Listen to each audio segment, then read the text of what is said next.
Good evening all, just checking all my levels. Apparently it's working, so hopefully you can hear me okay. I'm just going to pop on one of my microphone thingies, there we go. Hopefully that helps with the background noise and stuff. Yeah, so welcome in, good evening. It's been a busy week for Star Citizen news, and we'll get into a little bit of that in just a second. But I hope you're all doing well. Hope you've had a good week, and that you've been able to, as much as you can do these days, enjoy Star Citizen. A couple of things I want to talk about this evening. The main one being around crafting, and specifically the live stream that went up on Thursday regarding future plans, where they think crafting is, and all that sort of good stuff. So we'll have a look at that a little later on. I'm just going to, as you guys are fully aware, I tend to spend a little bit of time just letting the stream populate, and then we'll have a chat. Sound is good. That's good news. Fantastic. I have knocked the levels down a little bit because it's picking up a little bit of background noise. So you'll forgive me if, in a little while, I just pop some very, very low level kind of background noise on, just so you know, if there is that hum, that you're not hearing it too much. I hope you aren't. But good evening to Socially, to Zavath, to Ray Louderback, Raygun, Viper Leo, Ashra, Citizen Ninja, Widget, and anyone and everyone else who's in chat and not yet said hello, or who is just lurking. Yeah, we've got a few bits to talk about. I'm going to do my best to try and stay positive, not generally because of, what's going on with crafting and all that sort of stuff. It's not that serious. The stuff that I'm going to do my best to deal with is if you've been playing, I'm sure you'll have noticed, the free fly has caused server performance to degrade significantly, especially in comparison to some of the free flies we had last year, where the free flies, the server seemed very robust to it. This time round, not so much, and there have been a wealth of errors over the weekend. Anyone that's been watching the DGP Discord link in the description down below, by the way, will have seen me at a number of points this weekend just raging at the game for stuff that shouldn't have happened.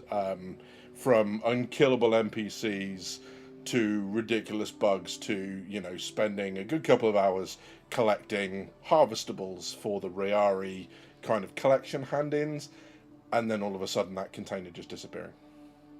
So that was nice.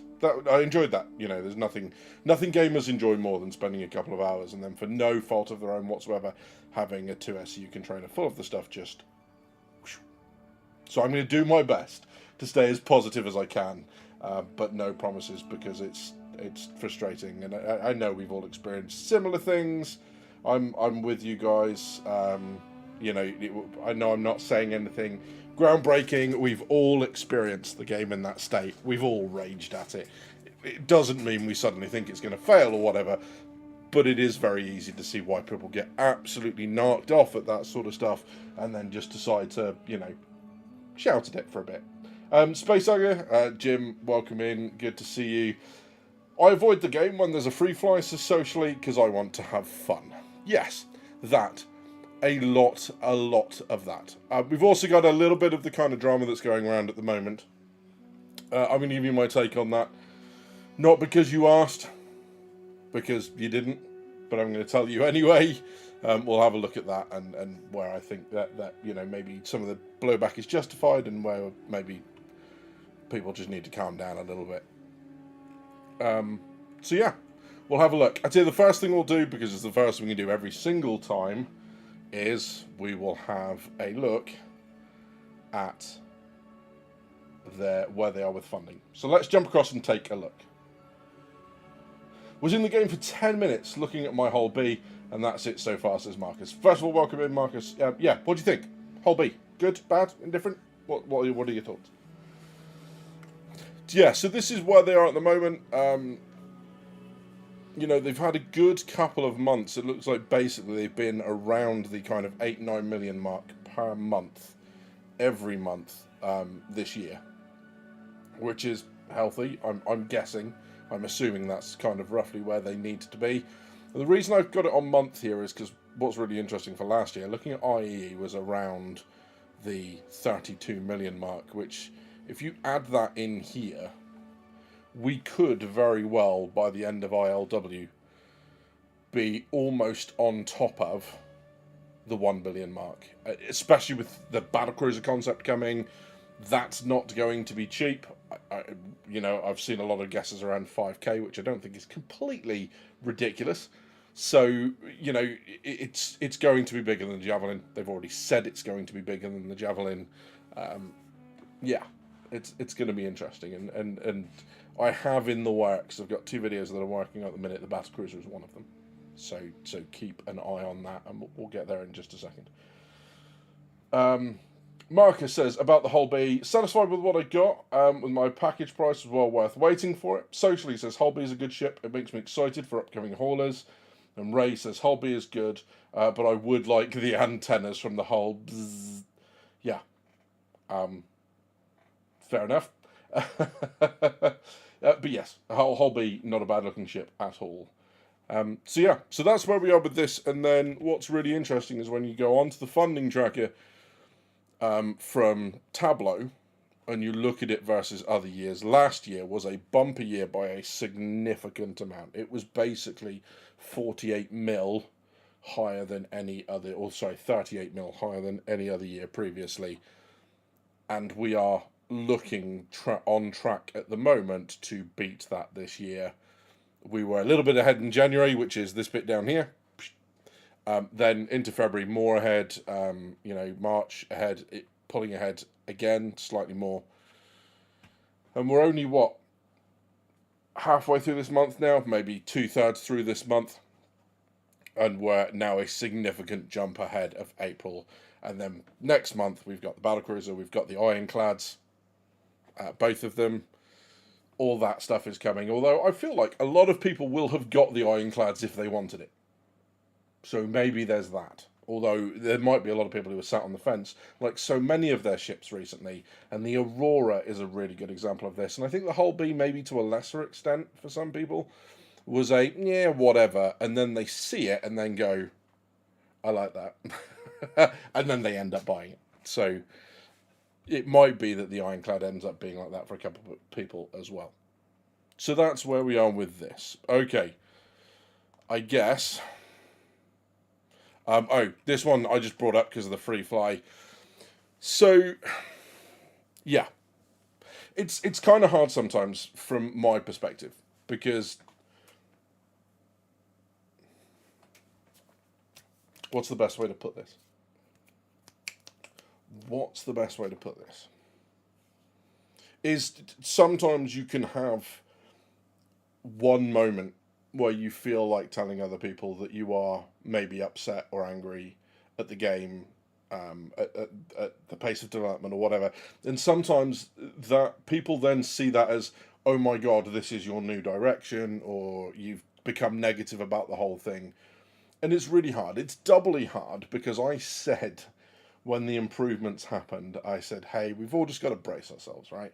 Because it's not going to be a consistent upward trajectory. It's going to get better for a while, and then it's going to get worse, and then it's going to get better again.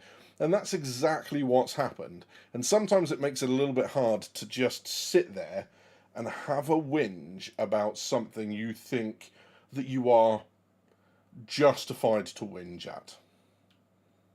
Right? And it's tough sometimes. Because you want to have a whinge about stuff. And then what you'll hear back is exactly what you've said to other people. Which is, it's not going to be consistent improvement. There are going to be times where things get worse. And this is one of those times. We've had some good improvement over the free flies. And we've only got to put up with it till tomorrow. At least until ILW on what's going on at the minute. But it has been incredibly frustrating. I went and started off one of the Vandal tech smuggler missions on my own. This is the first instance that I had that something was, the servers were really, really struggling. We've all had the issues with trying to put stuff down in freight elevators and that sort of stuff.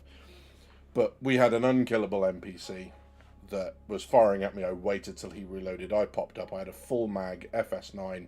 Updated, thanks Ashra, a really, a crafted one, nicely top-end crafted FS9, I unloaded into him through the entire reload sequence, and then he just turned around and killed me.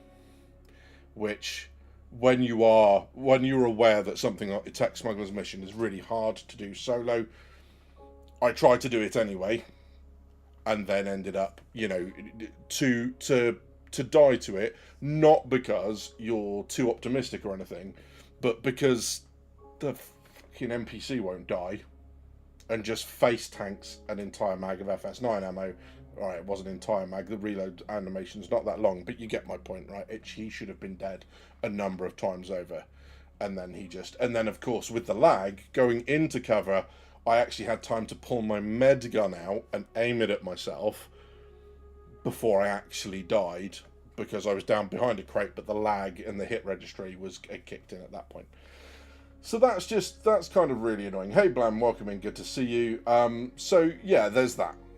So that's been frustrating. I've had issues with entire locations not being able to hand in. So handing in at one of the research outposts, 3 freight elevators. It was one of the larger ones. None of them recognised what I was trying to hand over.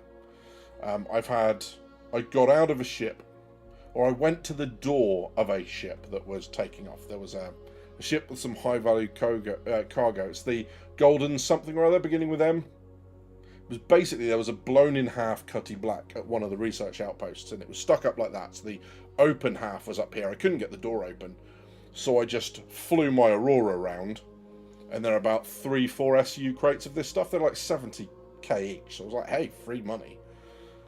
Opened the door, left the engine on, with the intention of just tractor beaming them out, dropping them down, and then I was going to land and put them in. I opened the door, didn't even step onto the steps, and just bounced up so high out of the Aurora that I had 24% health remaining when I finally hit the deck, and then couldn't get back into the Aurora. Finally got a Pisces close enough and opened the back hatch and got out of the seat, because every time you get out of the seat close to another ship, your ship bounces up. So I was trying to do that whilst getting close enough to open the back door. I opened the back door of the Aurora, and the 2 SCU crate had disappeared. Full of, it's the sunset berries and Heart of the Woods. And I know this sounds like one big whinge, right? And maybe it kind of is. But it's been, and I guess it's kind of a testament to how far CRG have come, that this stuff now feels a little bit out of the ordinary and aggression, because to regress to something, it means you were somewhere better. And we have been somewhere better, and it's just been incredibly frustrating. And I guess it allows us to temper our expectations for the game, our enjoyment of the game, because I can speak for DGP, right? I can speak for the Discord that we have, the community Discord, link in the description, by the way. We have seen so many people playing all of the time. One of the goals that I want to have for the community, and excuse me if I get a little bit emotional, because this is the point. DGP has always been about bringing people together in game. We have loads of very social people in the guild who have loads of real world friends, or the organization, who have loads of real world friends, and for them it's no problem. It's not just those people I want to reach out to. It's those people who maybe don't have any friends that partake in the computer games, or those people who are isolated for whatever reason, right? Maybe they don't have many real world friends. Maybe they've just moved, so they've yet to make friends. Whatever the reason, I wanted DGP to be a home for people. And one of the big ticks that I wanted to say that, okay, this is working, I'm getting to where it is that I didn't have to be in voice chat all the time for that to happen. And that happened some time ago with DGP, which is really exciting for me and really good for the community. So that's awesome. And what's been amazing is how much people have been wanting to play these last couple of patches. It's just incredible. People have really enjoyed it. So it's really tough sometimes when people are enjoying it that much to then encounter these issues with the game. And that's just been frustrating. So there we go. Socially says, wait until the new transit system goes live and Area 18 isn't usable for Invictus. I can see it now. It's your internal optimism that I like the most, mate. But yeah, I know what you mean. It's likely, isn't it? So yeah, the Medmon. Yeah, exactly that, Marcus. That's the stuff. Performance of this free fly has been terrible, says Ashra. All ambush missions are just broken at the moment too. Irritating that the only way to get the Sunstone Parallax blueprint. Yeah. I just think the stable. I just hope the servers are stabilised for the event. This is my favourite one. You guys are my only space friends, says Blamsmith. Exactly that. I'm the equivalent to a shut-in. Exactly that, Marcus, and that's what, for me, that's what gaming's all been about. Forget Star Citizen and the DGP community. That's what gaming has always been about. When I got married, when I moved in with the lady who was later to become my wife and now my ex-wife, my friends were all over the country. I had friends in Plymouth, I had friends in London, I had friends all over the place. The way we stayed in contact with each other was through gaming. So very early on, I was, you know, the ex-wife was not a fan of gaming. That's not why she's the ex-wife, but it certainly contributed. She didn't see the value in it at all, whereas it allowed me to stay friends with people and stay connected. Being able to pop up on deployment, I had a gaming laptop, just being able to go to a cafe where I had internet good enough to game, and then being able to connect to games, across the internet when you were deployed halfway around the world is a really, really cool thing, right? So there you go. And I guess to bring it all the way back around to what I was saying at the beginning, that's why I've really enjoyed it right now, and that's sometimes why I struggle to say what I'm saying at the minute, which is it's a pain in the ass when the game is like this, because I don't want to be down on other people enjoying it, which is why I limit myself to like saying this in text chat and stuff as much as I can, is that I'm not bringing anyone else down. If anyone doesn't like it, they just skip over my comments, right? If you're having a conversation like this, it's much harder to ignore someone who's going, oh, I fucking hate it, it's rubbish, this game's crap. But I did feel like that at one point this weekend, or a couple of points this weekend. The hour or so I spent trying to get into my Aurora, only to have the 2 SCU crate disappear. So there we go. Yeah, there we go. Anyway, so that's the free fly. Obviously, that ends tomorrow, and then between that and ILW, which is, oh god, I can't remember now. When is ILW again? Does anyone remember? I'll pull the Defence Con thing up. It might pop up on my screen, and I'll get flashbang. So May 14th, it looks like, is the beginning of ILW. So May 14th. We've got a couple of weeks now to be kind of enjoying it without the free fly. So there we go. Yeah, and that's from posters that were pulled from the game. I think a couple have even seen them in game, but wherever they came from, these are official posters that say 14th to the 28th, which is really interesting because the 28th is a Friday, and that is when 4.8 becomes deliverable on the roadmap. So if we have a look now, let's just jump around a bit. Release view.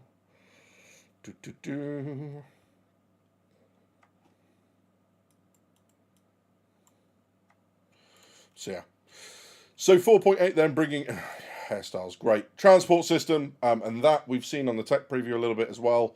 Apparently it didn't go particularly well, but I'm hoping, like so many things, they got some really good information to help fix that, because the one area that they found where this worked, the one area they gave us was Area 18. I'm sure that's no coincidence, because from the picture, you'll have seen that thing, right? Bevik, Area 18. That's where ILW is happening. So they're going to have to be a little bit careful. Gameplay, tactical strike groups, that was confirmed and predicted by yours truly. I just followed the dots, man. I just follow the breadcrumbs. We got refueling improvements. We got flight suits getting more G-force resistance. We got ship hangar services, which is kind of interesting. Draw from resources stored in your ship's cargo grid to fulfill refueling, repair, and restocking via dedicated service hangars. And then the vehicle command module. And there's something on one of their sneak peeks basically had the front of the command module on there as well. We've got the QV extraction stations, which are the stations as part of tactical strike groups. Refueling missions are being added where NPCs can come to us. There's also some improvements to the docking system out of that. Basically, they are going to be able to dock with you. So the refueling ship can move into position and then dock with the ship being refueled, which makes sense when you think about it, because if you're out of fuel, you ain't doing anything to dock. So that's kind of cool. Defend location missions, very possibly around some of the rock breaker stuff or something else. We have new Wicklow ships, Kruger L-22 Alpha Wolf for the unique base livery, and then a couple of other bits and pieces. Hammerhead hits its gold standard. We have the Ultiflex crossbow and the plasma grenade. So the plasma grenade is an area denial weapon, puts gunk on the floor, which is going to hurt. And the Ultiflex crossbow, well, I mean, the interesting thing here is how overpowered it sounds. Devastating, shattering bolt and harsh projectile drop. The Ultiflex crossbow rewards skilled aim with immense power. Its near silent firing mechanism allows you to strike quietly and gain the upper hand. So yeah, sounds like it's going to be a pain in the ass to aim. The shattering bolt sounds like it stops the hole needing to be able to pick bolts back up and use them again, and so on and so forth. Will they bring it in as to where you can pick bolts up? I think they said, didn't they, when they first showed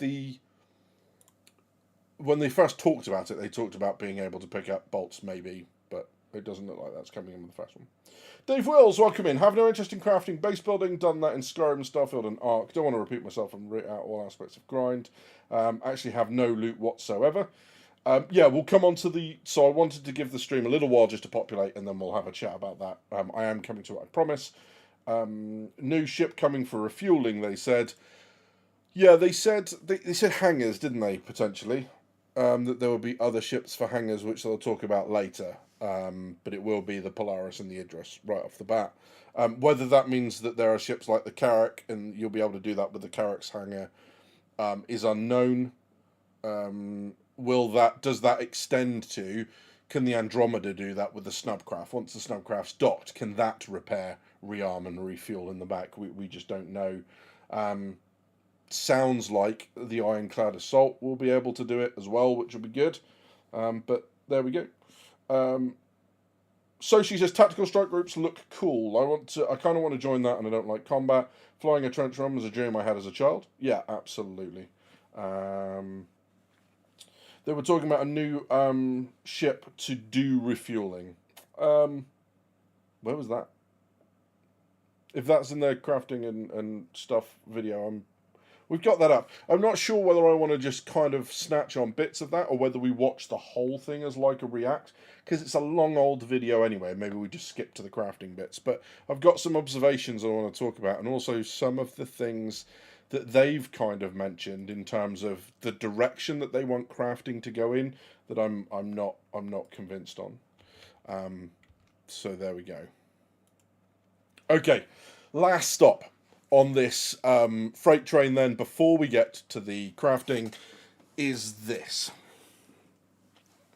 For those that aren't aware, there's been rumblings for the last couple of weeks now where people who had a Squadron 42 package in their buyback have been unable to buy it back because the option's been removed. So the option within buybacks has been taken away from people, and they can't now have it back. So there's that. What they've said about it is this. The buyback system was introduced as a support tool to help handle the number of tickets we used to receive asking to undo an unintended melt. Over time, it's evolved into a service the community has also used to manage their fleets. We've always cautioned, once a ship is melted, it is not guaranteed it can be bought back as circumstances change. For instance, when something is permanently removed from the store or part of a promotional bundle. The buyback queue should not be used to park ships and bundles at their original prices for future use or for profit on the grey market years down the road. Recently, we made a change to disable buybacks for Squadron 42. This was intentional and addresses something the system wasn't intended to support. Squadron 42 was offered in a variety of ways in the early days, but it was always meant to stand on its own as an independent AAA experience. It was removed from the store several years ago, both as standalone and in packages, and buybacks were never intended to work around that. We've also seen some confusion over the last few days because there's other things that couldn't do it. Basically, it looked like it wasn't just the Squadron 42 pack or Squadron 42 game. There were other things, and that was caused by a caching issue that displayed an incorrect error message for some. It did not actually restrict any buybacks, and it's been fixed. So there we go. As preparations for Squadron 42's release continues in the background, we'll be taking a closer look at systems like buybacks and share more as we have updates. And you can see there is some outrage. 562 downvotes, 330 clown faces, 259 angry faces, 236 poo emojis, and so on and so forth. So this has obviously upset a lot of people. Now, I get the source of the upset. Some warning would have been nice that they were going to do this. If the system has been one way for a very long time, you can't then really blame people for assuming that that's the way it's going to be. So people who were sat there going, gee, I really need an extra $10, $20, $30 for X thing. And I've got Squadron 42 there. And, you know, at the time that they melted their buyback, we probably didn't even have a release date for Squadron 42 at that point. They've gone, okay, well, I'll melt it and I'll come back to it when I need to. And then they've now found that that option has been removed from them. I get it, especially for those who have decided not to put any more money in the game. I've now discovered that where they once thought they owned Squadron 42, they now don't. So that's upset some people. Nemoticon, welcome in. Good to see you. Ken P, good to see you. I'm going to have a look at some comments for this before I go into mine. This buyback isn't just for Squadron 42 packs. I saw some packs like my Entrepreneur and Scoundrel packs, which I got lucky on and bought both with tokens in time. But I see older ones locked too. Yeah, Ken P, that's the bit here. We've seen some confusion over the last few days from messaging that suggests broader buyback restrictions. This was caused by a caching issue that displayed an incorrect error message. So as long as those packs don't include Squadron 42 in the pack, then fine. If it does include Squadron 42 in the pack, then it won't, basically. So it basically, they should have fixed it. And it does say it did not actually restrict any buybacks and the fix has already been deployed. So it incorrectly shows that you can't have it, but you can. It just shows you the wrong message, apparently. Do you think CIG make thorough adjustments to buybacks in the near future, like removing whole limited ships and removing any concept discounts or war bond discounts when using straw cred? Yeah, possibly. They talked about it for a while, and they said that prices then were going to go up. So if you bought something at, say, a concept price or a war bond price, when you buy it back at the price that it is currently, not the price that it was before. That fix only seems to work sporadically. Sometimes you can get it back at the old price, especially with much, much older pledges, because for whatever reason they don't seem to attract. So, for example, way back in the day, I had a Hawk CCU or a Hawk War Bond that hadn't updated, and that was shortly after they'd made that announcement. So I was able to get it at its original price because it was that old. They do seem to. They said that that's what they were going to do. Like I said, it doesn't seem to have been applied 100%, but it is going that way. Will they make further changes? I'm sure they will. In effect, what we're doing here is we're exchanging stuff for store credit, right? So, you know, you go back into, think of it in a physical store, you go back into a store and you hand something over and you go, hey, here's this. I'd like to hand this back, and I'd hand it in. It's like Games Workshop does this a lot, right? So if you hand stuff back at their, you hand a box back and it's sealed and it hasn't been opened, you can just exchange it for something else. What some people do is they sit on stuff like that, and because they don't work on projects for 1 or 2 years, they come back in. Obviously, the price of everything has gone up, but you can just exchange it at its current value.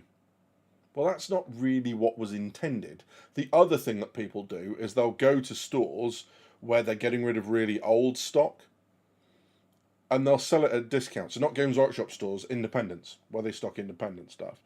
They'll come back in, and what they'll then do is they'll come back into the store, into a Games Workshop store, and exchange it. They paid maybe £10 for it. In the store, it's worth 40.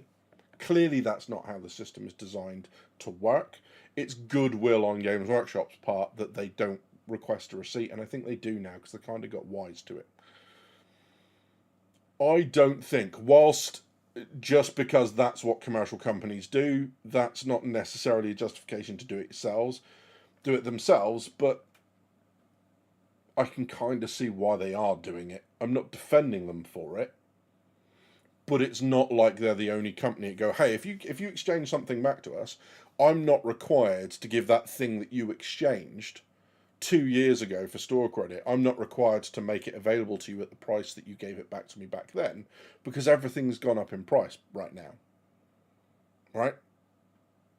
So, you know, that box that someone bought of models that's £20 that's now £50, just because you exchanged it back 3 years ago, 4 years ago, 10 years ago, whatever else, Games Workshop aren't honour bound to then sell one back to you at 20 quid because you exchanged it an X number of years ago. However, the flip side of that is, of course, it's a little bit of a problem because this is what they've been doing forever. They've suddenly changed it, and worse than suddenly changing it, they've changed it without telling everyone. So that's been the trade-off, right? That's why there was going to be blowback regardless. That's why there's very justified blowback, and that's why there's very justified frustration. I don't want to scroll down on Spectrum because I know for every price, for every comment that's been reasonable, there'll be 4 or 5 that are unreasonable, and that's unfair to the people that have reasonable complaints, because that's not saying, you know, that's an unfair representation, because Spectrum is a wretched hive of scum and villainy. Well, people will just whinge for whinging's sake, and I don't want to take away from the legitimate complaints that people have. But there we go. People have had a couple more years to get the Squadron 42 packages sorted, and there are many ways that they're planning on targeting the grey black market. Tough love, possibly, and there's certainly an element of that. That's the just because you traded it in doesn't mean you're always guaranteed to get it back sort of thing. Didn't they prevent melting of your account chip, then enable it for some reason? Possibly. There was. So I think you've always been able to melt your game package, and then they were figuring out that some people were melting game packages and not figuring it out, and then there was a real problem because they were like, well, now I can't play the game. I've got all these chips on my account, but I melted my game package, not realising it was my game package. I don't understand why anyone will let their copy of Squadron language and buyback when we're 1 to 6 months from release. Hey Jabba, welcome in Matt P, and everyone else, Arcade Alchemist, and everyone else that's popped up. Good to see you. So, Matt, that would be my personal take on it, right? Is that, yes, I have the concierge pack, which gives me the game package anyway, right? Yes, I own that 100%. But I also own a separate standalone. It was one of the add-on packages, right? You bought a game pack and you could get Squadron for like 20 quid on top. Got that too. And that has always been in there. That's never been melted, and I've never played around with game packs like that. So there we go. I mean, even in I don't know if you guys remember my Hanger Link thing from quite a while ago. I think I've got an extra one. I've got an Intrepid game pack that's still in there. And again, I don't muck around with the game pack stuff for exactly that reason. Is if it's something, you know, I'm keeping hold of my game pack stuff because. There is a chain of thought that says that might be extra characters and or NPC crew for an account. Now that's full on tinfoil hat theory. Nothing said about it, but maybe. But I don't need that store credit so badly that I'm willing to melt it on that risk, right? So that's that. So that's why I keep my game package stuff separately. What I'm not saying, before I get hammered for this, what I'm not saying is, hey, just because I kept my game package, everyone else should have done the same, and if you haven't, then tough titty. That's not what I'm saying. What I am saying is that they have warned multiple times. There's the warnings that you have when you melt stuff. You've now got to put your password in to be able to melt things, all that sort of stuff. That I think it was always a little bit playing with fire. To be melting stuff that you absolutely knew that you wanted, especially when you're like, I'm never going to put money back into this game. The minute they started talking about, hey, if you buy something back, you're going to have to get it back at the new price. You know, the game could be whatever it is, 50, 60 quid when it releases. If they had announced that last week and not changed the buybacks, and all of a sudden you've got to buy back the game at 60 quid, not whatever it was before, that also could have caught people out. And I think the moment they turn around and said, hey, it is 2026, and then we get to the year and everything is still saying 2026, whether it actually releases this year or not, I think it was definitely the year to start getting stuff out of buybacks. And had I thought about this at the time, I might have suggested that to a couple of people, but there we are. Quote, I think what hasn't really materialized as much as probably mainstream right now is that $45 we know it sometimes was 30. Wait, what? What's that quote? Where's that from? Currently all standalone ships are available in buyback at the original price you paid for it. Well, that's good news. It doesn't work the other way though. So if I had a CCU from a raft to Expanse and the price is $150 for the Expanse, but the raft is now $190, they won't be giving you credit back. Well, you could melt it and then buy it for the new one, right? So you get back what you paid for it. So yeah. It's not suddenly. I mean, the Squadron 42 one was because there was no warning. I want my RAM back at its 2025 price. Possible. Don't do it, said the essential asshole. Don't do watch me. Pulled out my Kraken Privateer Galaxy IE pack and Raylan Ironclad Galaxy CCUs months ago just to be sure. Bet many haven't. Yeah, so I mean, at least with the Raylan and the Ironclad and all that sort of stuff, the Hull A, the Hull B, we were warned last year that that was going to happen. Sorry, that's probably a bit loud, right? We were warned that that was going to happen. Oh, don't scroll on Spectrum. Yeah, exactly that, Asa. Yeah, I won't do it.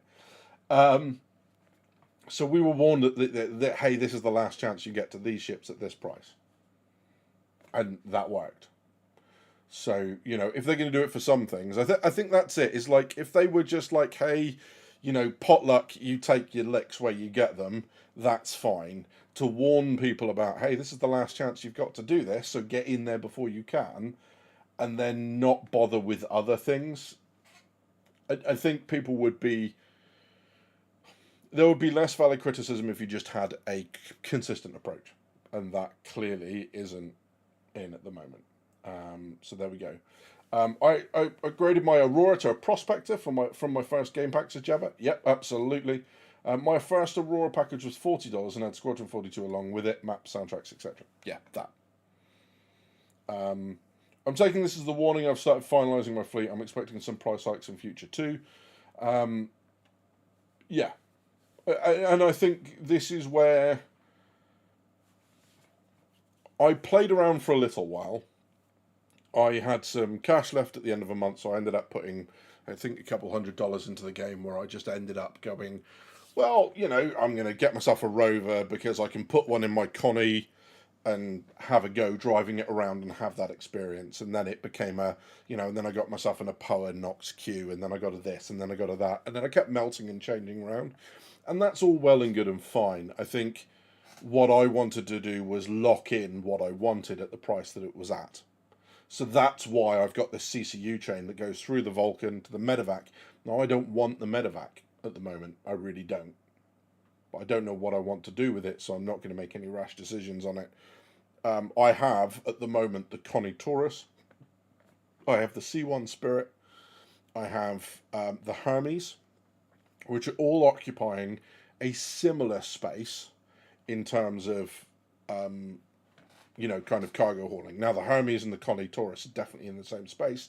The C1's just a smaller version. The C1's actually part of that chain that takes me up through the Vulcan to the medevac. But I'm enjoying the C1 so much at the moment that might actually end up becoming a permanent part of my fleet by itself. I'm also looking at the Hull B and thinking I could have that as a permanent part of my fleet as well. But then I've got 4 cargo ships of that kind of ilk. and that is taking the mick a bit. Although the Holby is considerably bigger than the others, I will admit. So yeah, but I think that's it. I think that this is definitely the learning, and this is, you know, Ass has got it right. Is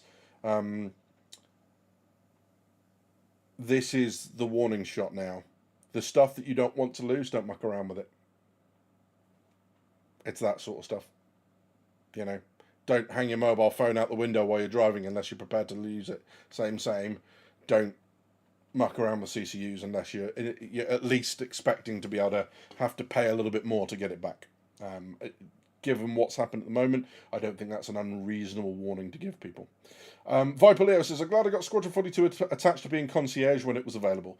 Yeah, so there was a point in time where everyone who was concierge got a concierge gift, basically, which was a game pack of Star Citizen, and it included Squadron 42 as well. And I forget what I think it was named after whatever level of concierge you were at the time, but it gave you both of them, so you could do whatever you want with the game package and you would still have the game. It was just a thank you to those that were concierge level backers at that time.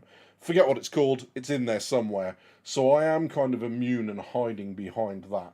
And I'm just going to put myself, I'm sorry, you're going to have to see me in all my twisted, warped glory while I go and find that out of... the website. But yeah, I don't even remember what it's called now. Does anyone remember what it was called? I don't remember what it was called. Is it? It doesn't even show up in game packages, does it? Or does it? No, I've now got 3 starter packs. Thanks, John Lack. There we go. There we go. Yeah, so I've got the Squadron 42 add-on, the Intrepid. I know you can't see this. I'm just trying to find. I'm clicking through. I've got a Salvager starter pack, which is now a Ghost, and I've got an Intrepid starter pack, which is still an Intrepid. Let's have a look.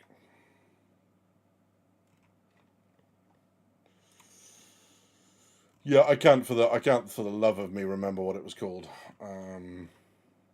Was it VIP? Is it? Let's. Oh, great! I can't search either. I guess I'll just scroll through and find it while we're talking. Should be alongside your monocle and top hat. Yeah, unfortunately, from my point of view, there's a couple of bits and pieces in there between that and this. So I'm going to see if I can find it. So, you know, just talk quietly amongst yourselves while I scoot through and see what I can find. But yeah, you're right. It should be in there somewhere. There we go. Oh, God. There is so much crap in my account. It's untrue. Rewards, all the Hurston reward drive stuff. Random, there you go, salvage Polaris Captain's Chair. The Pyro resupply stuff. God almighty. F8C Lightning Pennant. That was from something. Don't remember what year it is. High Admiral's game package. Yeah, I'd love to be able to search by it, but you can't search. So I'm literally having to scroll through, I think, 22 pages of stuff on the website to try and find it. Yeah, great, fantastic. And then I've got like a bunch of CCUs sat in there as well, so that doesn't help. There's Day of the Vara stuff. There's Year of the Monkey stuff. Ugh, sorry, just bear with me for a second, and I'll show you what I mean for those that don't have it or became concierge after whatever it is. I'm now down to page 19.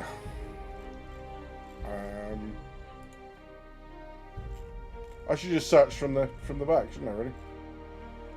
Lots of digital goodies. Oh my god, it's more than 22 pages because I know there's a lot more in here to go. Oh god. Xeno Threat, CDF veteran stuff.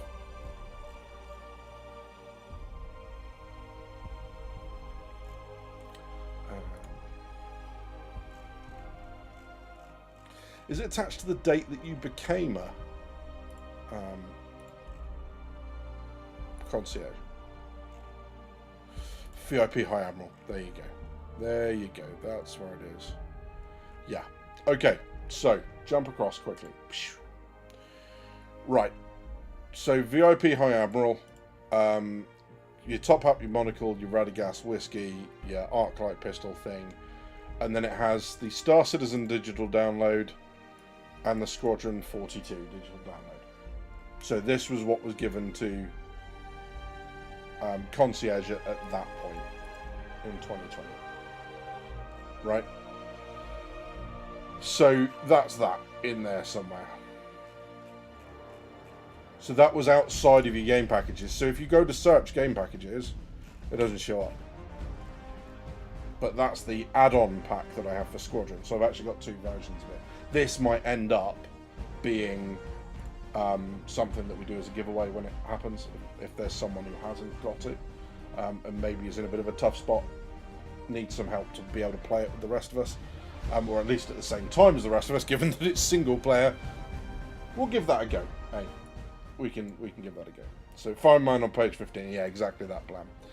So yeah, so that's that. I'm just going to come back to this very, very quickly and just catch up with chat. So yeah, thank you, Jabba. I appreciate that. Timber, welcome in. Good to see you. There's been plenty of warning. F7A Mark 1 Aurora and now Mustang. So yeah, so I think what they've done with the warning stuff is they've warned people about price changes and things like that. They've warned people that you wouldn't be able to buy back stuff at the original price, that it would be the price that things are now. They've not put that into practice so much, that last point, but they have warned people when they are making changes to the store to stuff that we can already access. There was no warning that Squadron 42 was going to be removed from buybacks. It just happened. And I think they can just be consistent. What was the harm in telling people, hey, you've got a month to get your Squadron 42 game out of buybacks? You know, I don't see what the damage would have been to CIG at that point.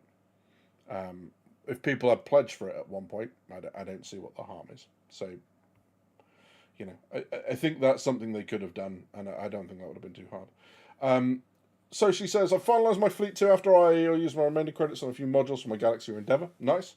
I've got a couple of CCU chains and applied liberated chain, about $400 in, or sorry, £400 in dry powder. Nice. Don't pick your nose unless you intend to eat it. Nemoticon, that's worrying. Don't do that. Don't do that. I just want my Squadron 42 USB install thumb drive shaped like a gladiator. Yes. Good luck with that. So there you go. So March 18th, so Citizen Ninja, you had to already have Squadron 42 in your hangar and be concierge to get it for free. Got you. And that's that. I bought Squadron 42 the day before they awarded it to us and mailed it the day after, so I'm immune too. Hey, and that's playing by the rules, right? You're just playing by the rules. So there you go. High Admiral game package, yep, that stuff. It does not, as far as I'm aware. That's the search function, isn't it? Yeah. So there we go. It was added later after someone melted the game package. Yeah. So that's where it is at the moment. And like I say, lots of people will whinge because they've played the game and they've knowingly played the game and they've, you know, they're a little bit frustrated effectively that they know that, you know, they were aware that Squadron 42 was coming out or is slated to come out at some point this year and have basically expected that they could come back and buy it for whatever price that they wanted. I mean, I'm just going to have a look while it's off my screen, but I think my... no, shh, Jared, shh. Just shh. There we go. But my Squadron 42 add-on pack was $15. So had I melted that, I'd be able to buy the entire game now in its year of release for $15. And maybe that's the benefits of buying something early, is you buy it early. You don't buy it, exchange it, and then become shocked when it's suddenly not available. I don't know. I can see things both ways, right? I don't see what the harm was in being transparent about it. So there we go. The damage is this: grey market accounts. Sitting on piles of Squadron 42 starter packs and buyback, which could undercut CIG sales. Yeah, so the other way they could have done it is make every single pack not giftable.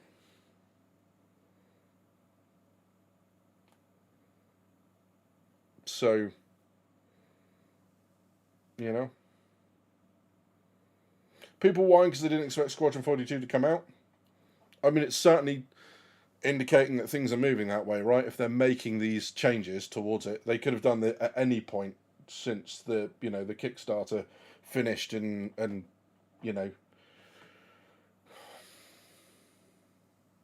losing my ability to converse. You see what I mean, right? The fact that it's happening seems to indicate that we are yet one step closer to Squadron 42's release. Because why invest the effort and the potential blowback that you knew was coming from the community anyway, if there wasn't a reason behind it? Well, why did you do it? Well, we just felt like doing it. We're nowhere near release, but we just felt like doing it anyway. So there you go. But yeah, I put the quote and the source into our chat Discord so you can see it yourself. But it was the first ever warning, and that was back in 2015, was it? I've always had my active base game package with Squadron 42 attached since 2017. A gift that paid off after all this time. Yes, that grey market cheapest shipping Squadron. Squadron 42 combo is $600. Yeah, which is where it's ridiculous, right? Because clearly the game's not going to be $600. So I don't know where people are thinking that that's a good idea, because people will just buy it for. It's like, hey, I got a pre-order version of this game, and I'm like Grand Theft Auto, and I'm going to sell it to you for $300. No thanks, I'll just wait for the game to come out, and I'll buy it at retail, which is going to be less. That I don't understand. That grey market stuff confuses me. Not confuses me as to how it works. Confuses me as to why people buy things at those prices. It's ludicrous. But there we go.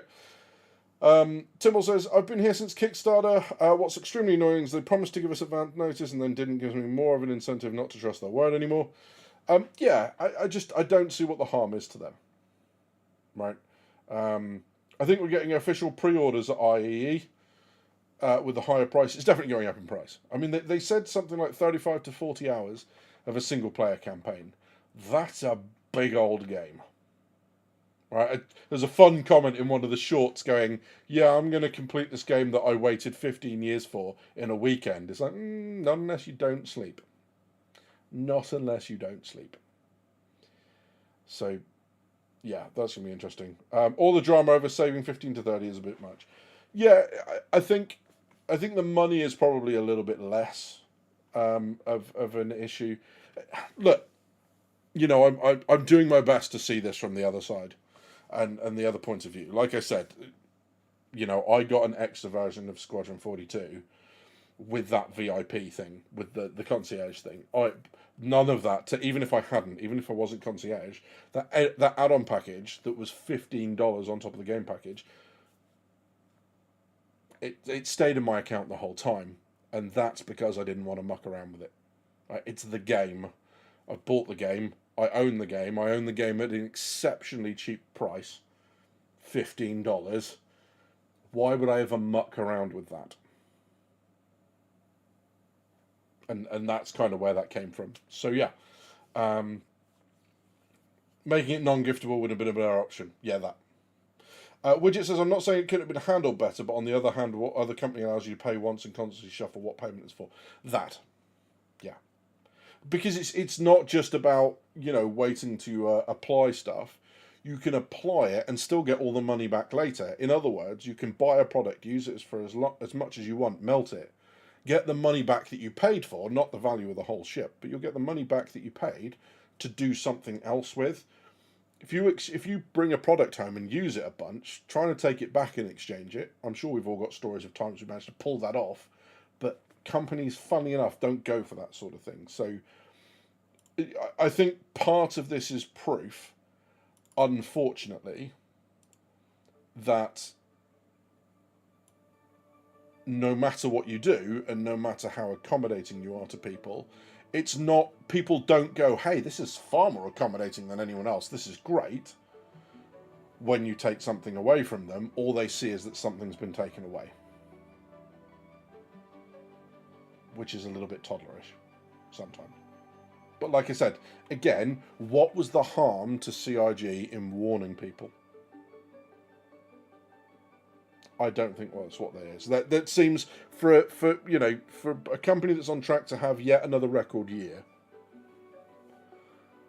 in terms of money that they make, I think it's a bit of a cynical move to go, hey, we don't want people to get $15, $30 under the price that they would have paid when you're selling ships for, well, battlecruiser, anyone?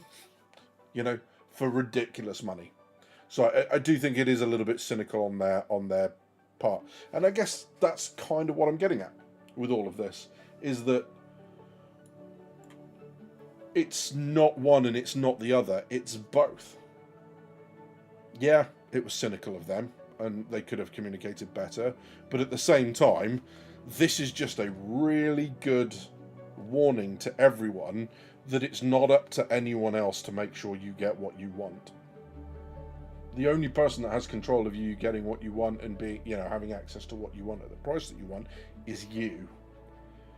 And this is just a really strong warning that life is still out there, even though we're playing computer games. And if you muck around too much, it will bite you. Luckily enough here, it's only bit to the tune of what? $45 worst case? If it's going to be $60 all told. But there we go. Chris loved to build moral gates into his games where decisions change the outcome. Well, yeah, that. If they could have made them non-giftable, maybe that would have been harder to... maybe they would have, hard to be certain. Yeah, I mean, there's lots of stuff that comes out that isn't giftable. For example, subscriber flare and stuff.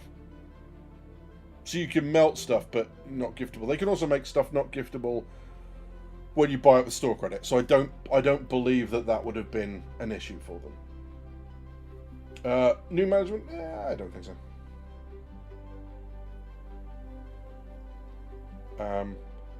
Buybacks are forms of liability to them, not meant to couch savings. I mean, if the savings were so much of an issue, they would have just sold stuff at that, right? They wouldn't bother with war bond stuff and all that sort of nonsense, right? They'd just sell it at the price that it is.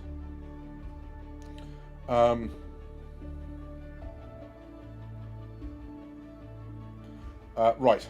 You'll have to excuse me. This is first time chat, I think. Is this Beskar Nightshade? Did I say that right? Hopefully I said that right. Welcome in, good to see you. Personally, I don't care about the grey market. They're speculating on CIG's hard work, and we know that all the ships will be available in-game money coming 1.0. Yeah, there's only a few ones that won't be. There's, for example, the whatever, was it the Saber Raven? What's the one they sold with the Octane drives? That ship, right? There's a couple ones that won't be available that maybe we'll find in-game. The Mark 1s of the Hornet and the...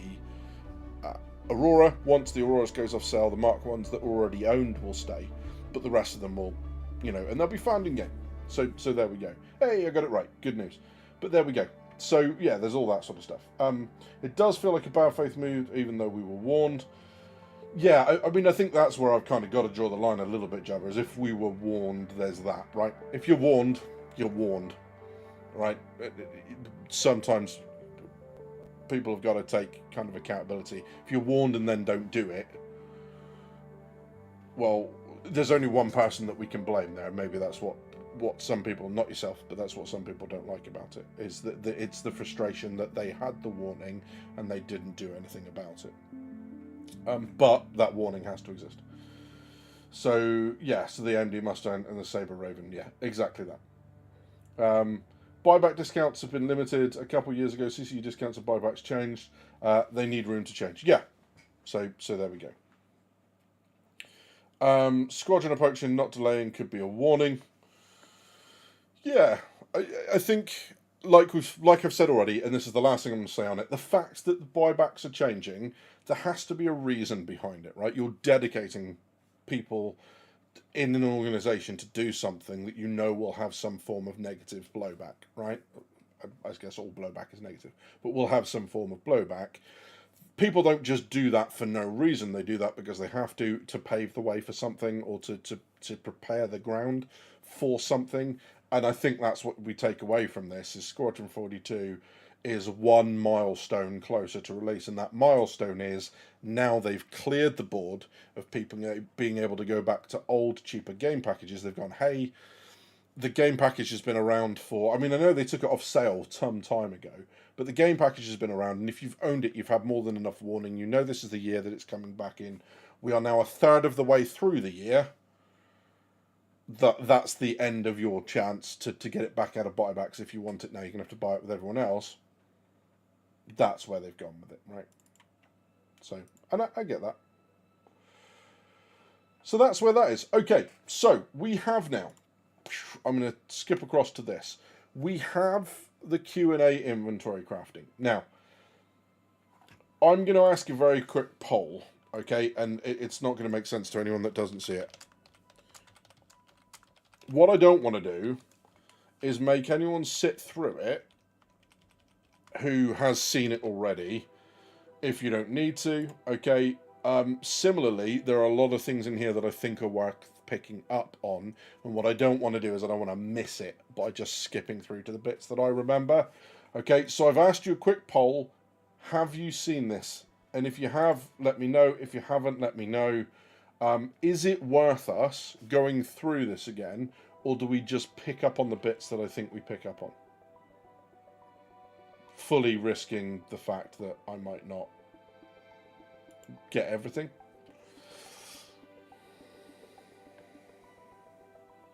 The real drama is the guy supposedly in charge of making these changes was blindsided by them, it appears. Yeah, it definitely seemed to be a marketing thing. We'll certainly go to the point.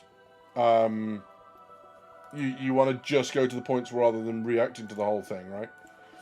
We can do that. Apologies if you hear the other video. I'm just going to pull up on the other screen. I'm going to pull up the video again so I can find all the right bits. So bear with me. Will we be able? Shush, Jared. Shush. Okay. So, and then hopefully I can just remember which bits that I wanted to talk to you guys about. Because, yeah, no guarantees, right? Okay.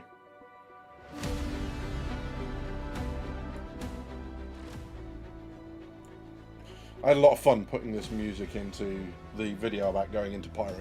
I quite enjoyed that. So the first one that I wanted to talk about, and I guess the one that might...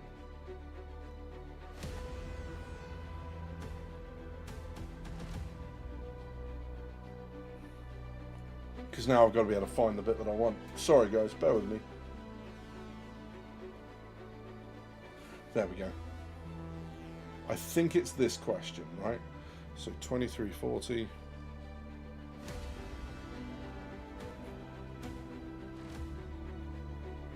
Right, I'm just gonna... There we go. Bump. Okay, let's put that volume up a little so you can hear it. And then it's 2340. We're going to go find. It's this question. Will mining modules and gadgets ever be craftable?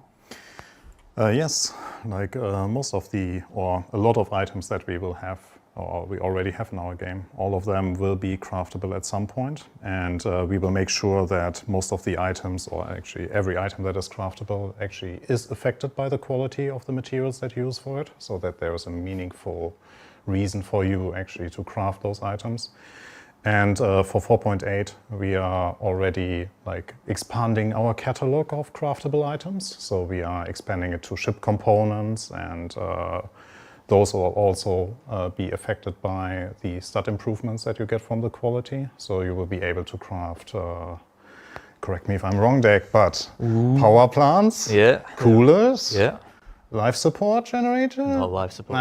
We didn't. Yeah. So what did we? Weapons. Weapons. Well, Yeah. weapons we did agree on. Shield generators. Shield generators are there. Yeah. There's a reason What am I missing? I'm watching Am I this missing something? There's tractor beams. The modules, Yeah. the subcomponents blazers. for the salvage heads, mining heads, refueling. The refueling one's an interesting one. We probably won't get stats for that, Yeah. but we will have them because there are some refueling changes. There will be some craftable refueling elements. Yeah. which is exciting. Refuelable crafting stuff is cool. So here's the interesting thing about that is they basically said there that pretty much everything will be craftable, right? And I this is the problem with watching. So we are actively working on expanding our catalog. I'm going to roll you back about the statement, all of the items will be craftable. I want to say most of the items. Yeah, most will of be the. crafted. Did I say all? You said all. You said all. But I know it's somewhere there's going to be some limited edition Vandal Cupid doll or something that we give out as a Alien Week thing or whatever, and somebody's like, "No, that was the only time you get that," or whatever. You know. No, so it'll be very, very clear. So it's most of the items, not all of the items. That was a. Things that affect gameplay. I think we can. Yes. I think we can probably commit to the things that affect gameplay. That's absolutely the intent. Yeah. Like anything that affects gameplay that you would want to progress through the game. We want that to be craftable. If you let. So this is the bit that I find interesting. Is that this bit caught me out when they said this, because if you remember when they did the flight blades, they talked about, and this was a little while ago now, I think it was around about the time that they started selling them, they talked about flight blades, and they said that there were going to be certain old versions of flight blades that would never be you wouldn't be able to make yourselves, that they would be find only, and they would be ultra rare, and they'd be ultra valuable, and they'd be those sorts of things that you can locate and would have real value in the game. Now, this statement that they've made, everything that affects gameplay and progression will be craftable, what they might be saying is, hey, you can craft blades, there will just be some blades that you craft and some blades that you find in this example. The problem with this is it's ambiguous, right? And now I'm a massive fan of, yes, sure, there's craftable stuff, and that by and large is the real important stuff. But people who game with me in Discord and everything else know I'm a loot goblin, right? I love finding random loot. I found executive editions of a lot of stuff. I found the pistol, I found the sniper rifle, I found the gallant, I found legs for stuff, I found chests for stuff. I've got a lot of executive edition, the gold, the shiny gold stuff that normally comes with concierge, right? Because I'm a loot goblin and I like to go and find that stuff. I've got things like UE advocacy badges, I've got, pristine medals and war markers and all that sort of stuff, like a lot of us have. But that's the real excitement for me, is going places and kind of finding things that are ultra rare. I really enjoy that. I think that's really cool. There's a room in ASD where there's a placeholder item that looks like a key card, and all it says is placeholder, but it looks like a USB stick. Every time I go past, I've got to go in that room and check whether there's one there. I have 4 or 5 of the things in my inventory.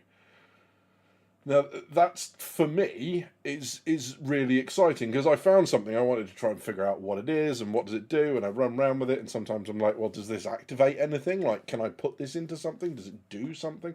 The answer to that is no, not that I found right now. But I think this is really important, that if everything becomes craftable, it devalues what you get from elsewhere. Now, of course, crafting stuff should, the top end crafted stuff should be better than what you get from, just your stock standard Area 18 Cubby Blast vendor. Of course it should be better. Otherwise, what's the point in crafting if it's all inferior to what you can earn in the game? What you craft, there's definitely a conversation to be had around that. Should we be making Aegis ships better than Aegis? I would suggest probably not. Should we be able to make components and tune them and all that sort of stuff? Yeah, absolutely. Could we make some sort of custom sight or something for a weapon? I think that works.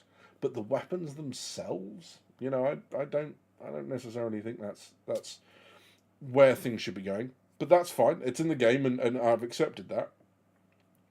But I do think there should be things that you can go out and find by yourself. Ultra rare, because then it's worth always looking. It's worth looking at a ship and scanning its components and finding something that's like, hey, this is a relic of...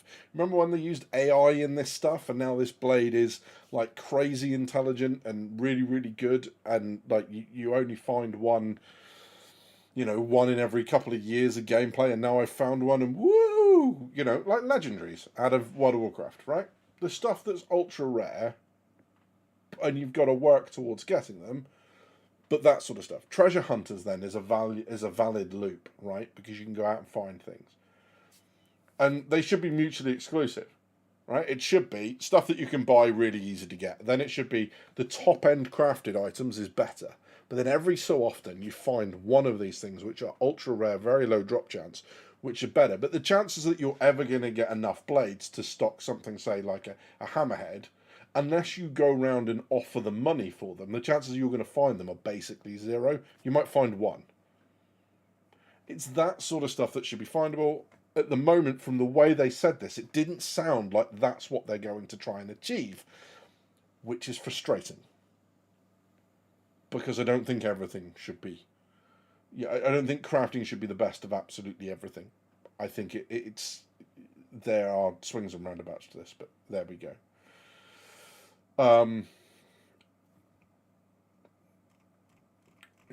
I missed the tractor beam mention. I hope it's ship tractor beams. Yeah, so they're talking about ship, the subcomponents and stuff. That placeholder keycard was required in PTU to open the door to the office you drop into. They got rid of it as it wasn't spawning occasionally and soft locking you in the room. Ah, okay. Got you.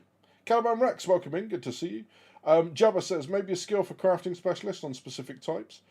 Yeah, so this is really interesting, Jabba, because I went through a time of talking about a game that I would love to have made, right? And it was I'm not a developer. I can't code shit. I wouldn't even know what language to start writing in, right? No idea. But like most people, I think it's like, oh, hey, wouldn't it be really cool if? And if you imagine Star Citizen in the Warhammer 40,000 universe, that's what I was talking about, right? Where players take the key roles on big ships, and then most of the crew is NPC stuff, right? So the 3,000 crew on a big capital ship are all NPCs, but you know, your officer of the watch and your captain and your pilots are all players. That's what I used to think about for this game, and the thing with that is really interesting. So you talk about the specialization. Maybe a skill for crafting specialists on specific types. So, hey, if you're that person that ends up crafting an awful lot of power plants, maybe you craft a little bit better. Maybe there's a bonus skill that you get when it's an activity that you repeat that makes you better at doing that than someone that just crafts one twice, right? So maybe the way they do that when they code it in the math is after you've crafted 100 of them, there's then a chance that you pick up like a trait or a character skill that's like, hey, you can get a little bit bonus extra. That sounds really cool, because when you talk about it that way, what you're doing is you're going, I'm not tempting you anyway. What I'm doing is I'm watching what you're doing, and if there's something you're repeating, I'm going to reward you with a skill that makes you marginally better at it than other people. The problem with that is that once that's data mined, that becomes you need to craft 100 power plants to start getting that skill. So the intent is, hey, we're just rewarding you. The reality is, gamers go, you've got to craft 100 power plants to even get the chance of doing it, so go craft 100 power plants. And that's the problem with those things, that is perception rather than the reality. Is that the minute you go on just rewarding someone for specializing in something, then that way. The other way you do that is skill trees, is you make it an active choice and you limit how many things people can do, but they've already talked about not going down skill trees. So there's that. So it's interesting, because that's what I was thinking about, and I was talking about these things. I was going, hey, yeah, like you do this thing, and like, you know, if you're the captain of a destroyer that's got this is from 40k again, that's got torpedoes, and like you know, you keep using torpedoes on attack runs, and then that maybe after a while your skill gets this ability where they become like 5% quicker at reloading torpedoes. And then someone went, great, all they're going to do is just keep firing torpedoes to get that skill. I was like, oh shit, yeah, good point, well made. And that's the really interesting is that once you start talking about it, a lot of the way that those things are seen is rewarding people for what they do in game becomes grind, unfortunately. But yeah, there we go. Calaman says, I hear you, I'm not interested in casting, not interested in rare loot either, unless it's something you can put in your hab, maybe for variety. Yeah, I think this is one of those things where it shouldn't necessarily be so great. You know, it shouldn't be like, let's go back to the Flight Blade, because it's something they've actually talked about. You end up with a rare AI Flight Blade from a company that was destroyed or taken over or went bust and the technology was lost, whatever it is. Those Flight Blades, you should feel having it on board, but it shouldn't be like ridiculously cool. It shouldn't be ridiculously overpowered. You shouldn't be able to kill everyone with it. But that's one of those things where you go, okay, well, I've got this on board and that's really cool. So it should be enough of a difference that you maybe feel it a little bit, but not so much that it becomes an instant I win button over other people. And that way then, there's room for both you and I in the game, which is, it doesn't bother you, but you're not massively disadvantaged because it doesn't bother you. Whereas similarly, if I find it, I can go, hey, and I tell some people, like, oh, that's really cool, that's ultra rare. And then people like yourself go, cool, good for you. And that's it. And that's why I like that ability, is that I guess what I'm getting at is in games, there is room for both. So they've kind of got to make room for both, if that makes any sense. So that's that. You're going to have the ability to find rare one-time use blueprints. Yes, you are. They need crafting to replace grind in the future, and I can see crafting a valid in-game reasoning. Is that grind you meant to say there? Kako says, with making ships better than the builders, I think of it as we don't have to listen to the shareholders a ton, trying to turn a profit or make it as cheap as possible. Yeah, no, absolutely. It's things like, it doesn't matter how many Aston Martins you drive. For example, Aston Martin is still going to make it better than you because they're all about quality, right? That's the whole thing. It's certain cars like Aston Martin, for example. If you break down, they have. If you own an Aston Martin, if you bought it direct from them, you have a breakdown service that comes out and gets your car because they don't want the image of having an Aston Martin broken down by the side of the road.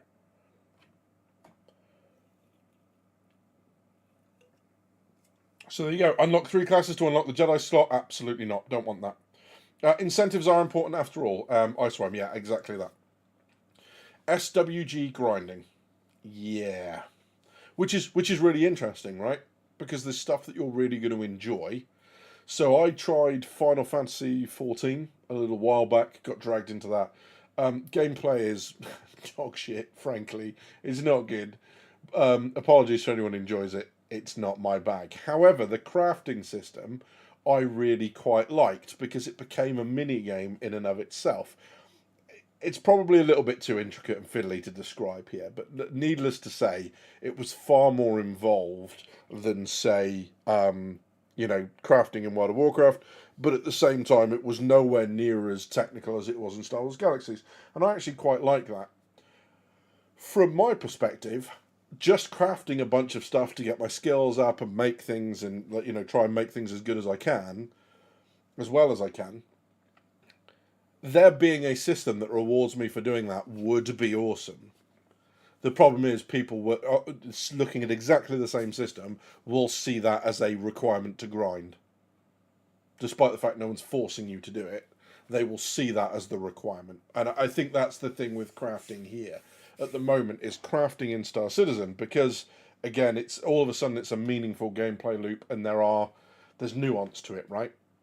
Now it's not just finding an FS9. You're crafting an FS9 that's better than the one that you had. there's progression.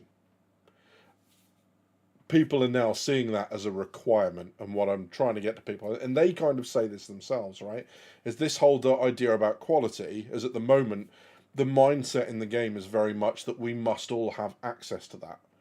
And no matter what your main gameplay loop is, people are expecting to be able to craft the top end stuff, and then they're becoming massively frustrated because they can't find 950 quality materials like that, right? Again, let's go back to World of Warcraft and blacksmithing, for example. You want to make yourself a weapon, like you want to make yourself a weapon in Star Citizen. You run round, as long as you've got the recipe, the blueprint, and then you've got the materials. The materials in WoW were really easy to pick up. You did that as part of your normal crafting. You'd have the blacksmithing thing, and sure, you could go out on mining runs, but half the time you just pick it up as you run around. A dot would appear on the map, you're like, oh, pick that up, right-click, pick it all up and run off and continue doing the stuff that you were doing. Star Citizen's separating that out. Crafting is not supposed to be a part-time, money-making activity that sits alongside your own chosen in-game profession. It is an in-game profession. None of us would say that it should be that if you do 20 minutes of combat in Star Citizen, you should be just as good as a pilot who has taken, has spent the last 20 months honing their skills, because something is broken then, right? It's the skill ceiling stuff. No one's suggesting that. So in order to make crafting its own profession, you've got to do that on the same side. My issue with it is that we went in the game from no crafting at all to now you can craft everything to do with progression. And I'm just saying, right, if the difference is 0% and 100%, there are 99 other positions on that graph where you could choose to come in. And I'm not saying it should be 0, and I'm not saying it's 100. And there's actually value in it not being you can craft everything. If there are certain things you have to go get yourselves, then absolutely. People, for example, in the US craft their own ammunition all of the time. 100%. Do you know what people don't craft in the garage? Tomahawk missiles. Just saying. So there we go.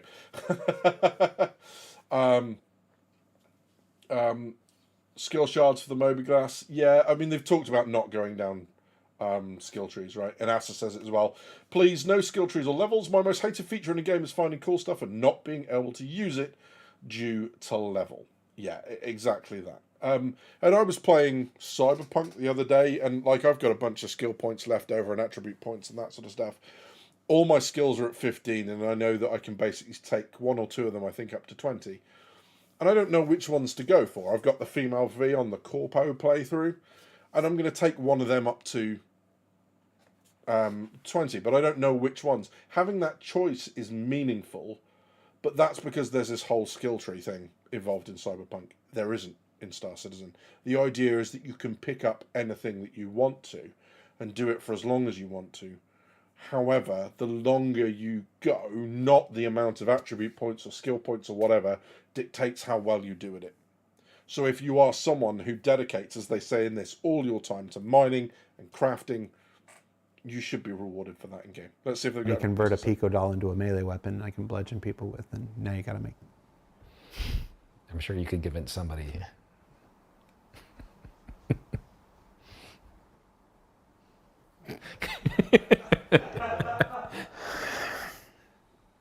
Is there going to be a way to track what blueprints we have other than looking at the fabricator This is kind of screen? important. Yes. We're going to be adding an app to the Moby-Glass so that you'll be able to see and manage all of your blueprints that you've collected, not only ones you've collected, but the ones that you could collect and the ones you could upgrade. And like, it'll be a full-featured app that'll probably come out after we get the upgrading in place. So it's more of a future effort, but it's definitely something we have planned. Yeah, like a Pokedex, just for... Yeah. And this is where again, so they talk about after the updating. They talk about the updating stuff a little while, and I'll see if I can find it while we're talking. Is they talk about updating your blueprints, and it's a bit of a challenge for them, because at the moment they're talking about, in exactly the same vein, hey, you're going to have to do some tasks. You're going to have to take your blueprint and then you need to do some things and then update it. And again, the common sense is, if you're going to specialize in, if you've decided, hey, I'm going to really focus on my power plant blueprint, it's only natural. If you want to get better at it, you do it a bunch of times. Makes sense, right? That becomes grind, because now you're turning around and go, hey, make 50 power plants before and then do a bunch of other stuff before you can level this up. And it's how do they make it interesting? And this is where I think Star Citizen faces both its greatest challenge and its greatest opportunity. There are so many ways to reinvent this. My concern, and the reason for the thumbnail, is that they just seem to be doing it like every other MMO. And that's a bit disappointing. I think that's my issue with it. Right? Is that crafting in there, fine. If people want to get involved in crafting, fine. If not, just let me buy crafted stuff off other people. That's not a problem at all. But to just do it the same as everything else, and therefore face all of the same problems and everything else that people have, then that's a bit of an issue. So yeah, and I'm going to go back to what they say right at the beginning, because this kind of talks about, this is the same problem that they have, and an indication of how they're falling into old MMO tropes, as opposed to inventing something new. Will we be able to increase quality of a material? And this is a big thing, because in 4.7, not just crafting come online, but a major change to all materials, where now it's not just, hey, I'm grabbing iron, and hey, I'm grabbing aluminum. I almost said aluminium because I've been here 4 years. Now that you have to search for varying qualities and get the best qualities and stuff. Will we be able to increase the quality of such material? Yeah, start with a hot question. Current plan is no. You won't be able to increase the quality of the material, and there's a few aspects that go into that. Firstly, we would like rare materials and valuable materials to remain rare and valuable. Concern being that if I can take a large chunk of low quality, condense it into high quality, given enough time, players will have high quality everything. And that greatly devalues the future play trading opportunities. That makes sense to me. We really want to see the scenario of a player finds a super high rare, high value ore deposit, and perhaps on their player base they set up a shop, and then you have people coming to your shop and like buying from you, and you get to interact with them and so on. The second part is there is a need for the lower and mid quality to have greater value. At the moment, because it's bigger number is better, everyone's searching for the high quality. So to resolve this, our plan is with the refining updates, that you will have 2 ingredients for when you're refining. One of them will be a primary, 2 or more, it could be 2 or more to be fair, 2 or more could be secondary, and the quality of the secondary determines how much of it you need, whereas the primary is the quality of the primary is used for the refined material. So if it's iron, we always go for the steel example. So if you're making steel, primary is iron, 750 quality iron makes 750 steel. Carbon, the quality is not too important, so you can get a massive amount of carbon, however much you need, of terrible quality, shove it in and get your steel. And that makes sense, right? That to me, to that point, makes sense. And then it's really interesting, because what I thought he was saying here is what Jared thought, and Jared then says this to him. So the value in the lower quality stuff will be in using it to get a greater quantity. Not quantity, it's just for the second. So I thought what he was saying was, the more, if you use higher quality carbon, then the amount of really high quality iron you have goes further, which would be a really nice touch. That's not what they're talking about. They're saying this. Secondary inputs, you need less of it if it's high quality, but you can still use any quality. Okay. So you can farm up loads and just shove it in as secondary. So there's In other words, if your carbon is 750, you might only need 3 of it. Whereas if it's 250 quality, you might need 9. And I don't think that increases value, right? That increases utility, but that's not value. It's basically saying we're not making it any more valuable to use, you're just not penalized for it, and that's not the same thing. So I feel like they've got some work here to do, and I think this was one of the bits watching through this concerned me a little, because it was like, well, that just feels like you kind of haven't thought it through massively. there's a purpose for the lower quality, and it's to be very honest, it's something that we discuss a lot. Actually, discussed a lot if we want to go down this road. And as Deck already described, one of the main reasons why we want to stick with this approach of you not being able to upgrade the materials is that we still want you to search for higher grades, that we don't want you to hoard lower grades, because at some point you will be able to upgrade. And for that reasons, we came not being able to upgrade the materials is that we still want you to search for higher grades, that we don't want you to hoard lower grades, because at some point you will be able to upgrade. At some point, you will be able to upgrade.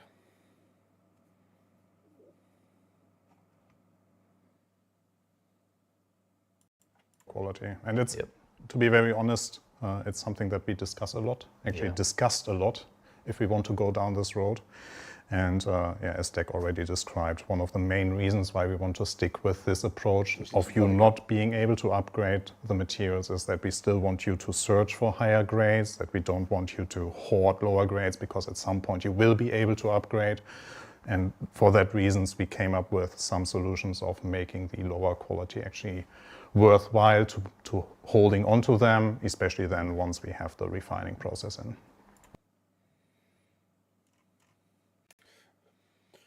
And that's interesting, because is he talking about upgrading the materials? Is he talking about upgrading the weapons? Or the objects themselves, as in, hey, you had an FS9 at this quality, you can make a new one at a higher quality? Is that the upgrade that he's talking about? It's not immediately clear what he means by that, but it's a little bit interesting. Wiggy, welcome in. Good to see you, my friend. Yeah.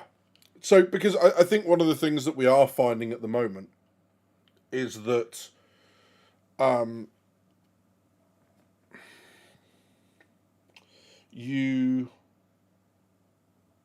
mining is boring, and they talk about this in a second, right? I think I can't remember if they I'm seeing it, whether it's, I'm trying to read through and seeing if they've got it in here. They basically said, look, mining is boring.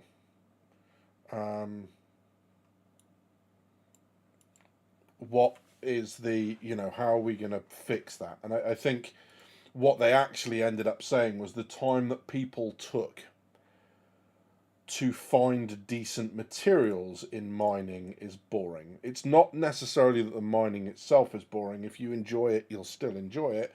If you didn't enjoy it, this is not going to make it any better, although it won't make the activity better. It might give it more of a purpose now. So that's kind of helping. Improved scanning would help. So socially, 100%. And I think this is the problem, is that at the moment, the deck got the problem absolutely bang on, was that the ranges are an issue. And I think what they then need to be able to do a little later on is that rather than it being 0 is pants, 1000 is great, and it's a linear relationship between the two, what they need to be able to do is go, okay, between 500 and, I don't know, 700, you get better in this area of the stats, and the other areas are improved, but not as much. And then between 700 and 900, this area is improved, and this area not so much, but it's still better than the 500 stuff. So let's say, for example, you use metal and it's recoil, stability, and impact damage, right? So between, let's say, 5 and 750, you get a better increase in recoil stability and a slight increase in impact, that weapon damage. And then as you go from 750 to 1000, you get better in weapon damage and less in recoil. So in other words, the quality isn't just bad better. Those bands are actually, hey, there's this. You add too much carbon to iron. Is it too much or too little? Too much carbon to iron, it becomes brittle, right? And it's that sort of stuff that they could start playing with. So, in other words, someone who goes, look, I'm happy with the FS9 damage, I'm just crap at controlling the weapon in the game, are going to want the 500 to 750 for the recoil stability. The ones that are going, hey, I can aim with this weapon, I just really need to increase the damage because it's not doing as well, will want the 750 to 1000. And that's where you have that, like, interest, is that there are different reasons to get different qualities. It's not just as you get close to 1000, all of the stats increase. That could be one way of doing it. Right now, that is a huge amount of work because you have all of those blueprints and all of those materials. How are you going to communicate that to the player? How are you going to tell people? And then you've got combinations. So you've got 3 ingredients, say, for a suit of armor. How are you kind of showing that on each of them? Maybe it's as simple as on the blueprint, it just shows you bands and then goes better this, improved for the lesser one, and then greatly improved for the one that's much higher in that band, and then it switches around. Maybe that's one way of doing it. So that could be, one way of approaching it. Sangroper, welcome in. Good to see you, my friend. I hope you're doing well. So that way we go. I've lost a lot of the chat stuff, so apologies if you've typed something. I'm just going to go from after the poll. But if you specialise in crafting, you should be able to craft better gear than someone else who hasn't invested the time.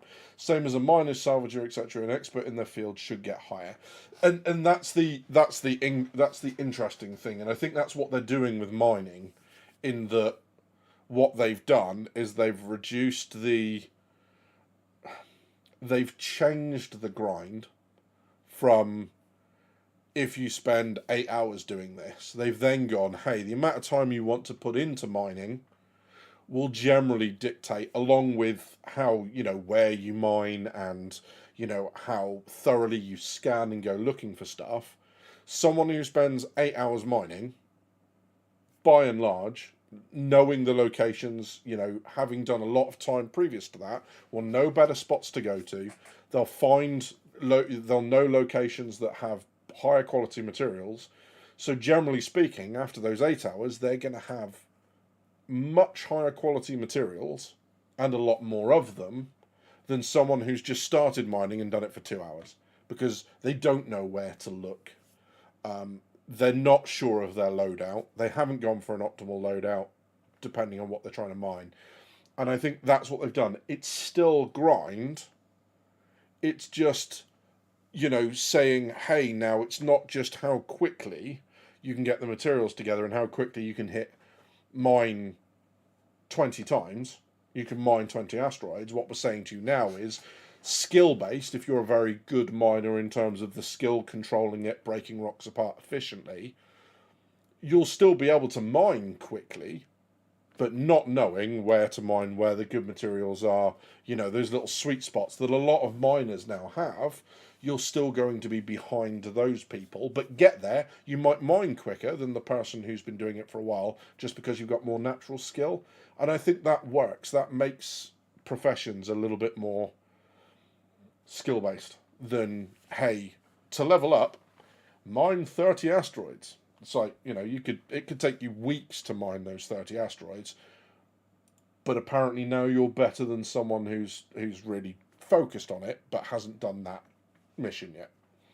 Do you see what I mean? I realise that's quite a long kind of convoluted exploration, but I think that's, like I said, there are other ways that they could be doing this better. They don't have to be hidebound to what they've done before. So there we go. I just don't get quality so socially. What CIG is describing seems to be purity. Gold is gold, and we can remove the impurities from gold or in our backyards. Yeah, I think it's kind of it's a simplified version of, isn't it? Right. It's a simplified version of. Yes, we can do that in the backyard, but you're doing it on an industrial scale. With decent tools rather than that little blast furnace that you see in people's YouTube's videos. You can do it much faster, you can get a higher purity, all that sort of stuff. The quality is just one figure that represents all of that. So it's not trying to say pure or impure. Marcus says, I suddenly start to think there is a reason they pulled the UE chits right with the buybacks. Very possibly. Very possibly.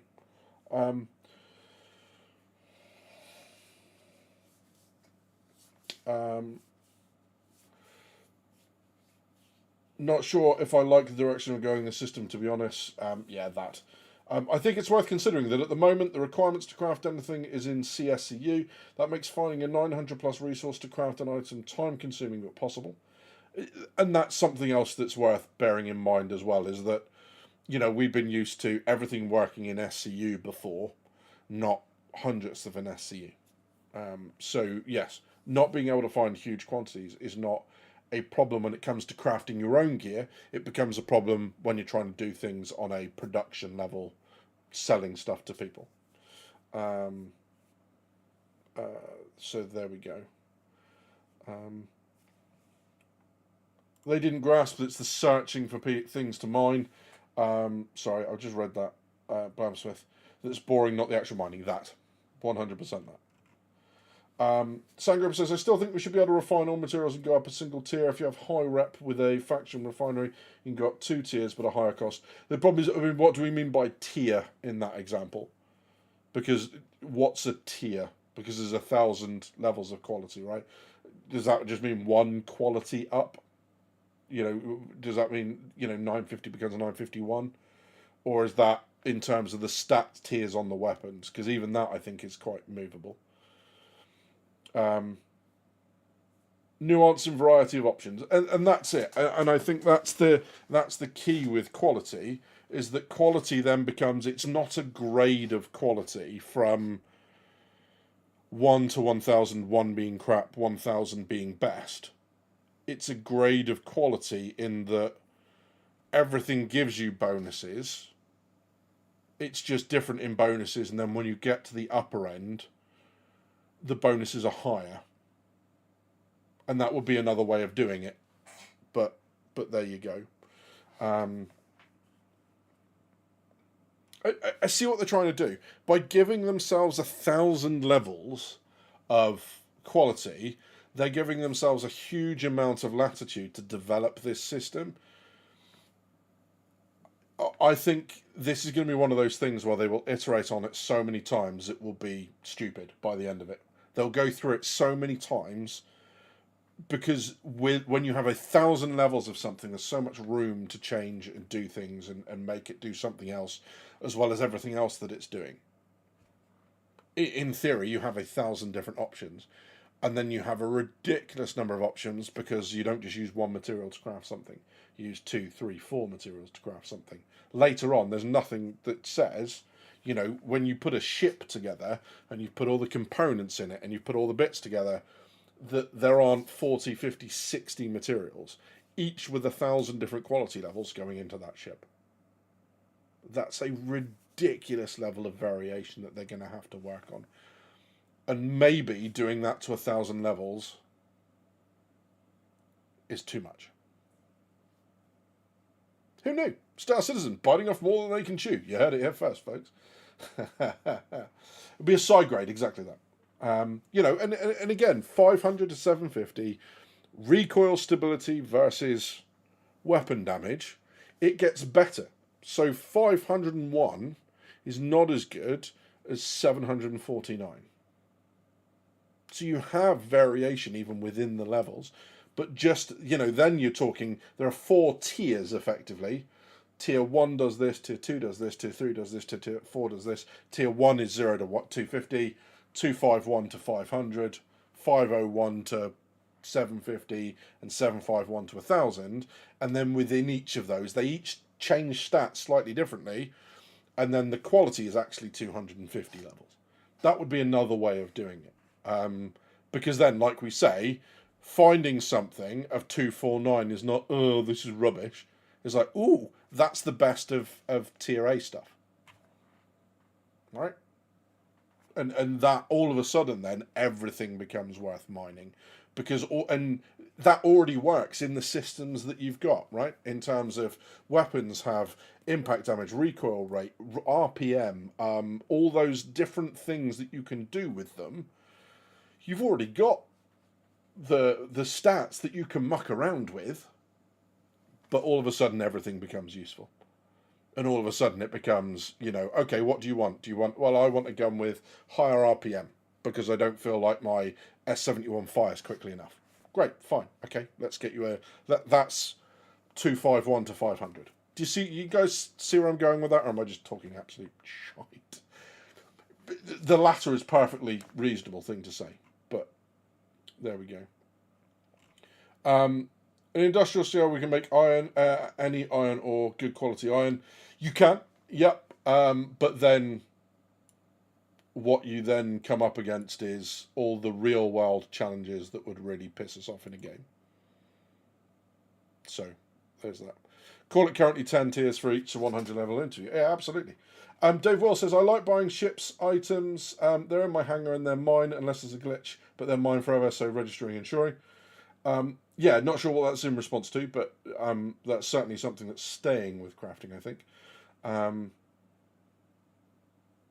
So there we go. I've said this before, says Wiggy, on Spectrum and the vid itself, but I think they should move the quality RNG to the refining process instead of the mined material. Yeah, possibly. It does move something away from the miners in their gameplay loop. This is just off the top of my head reacting to that. It does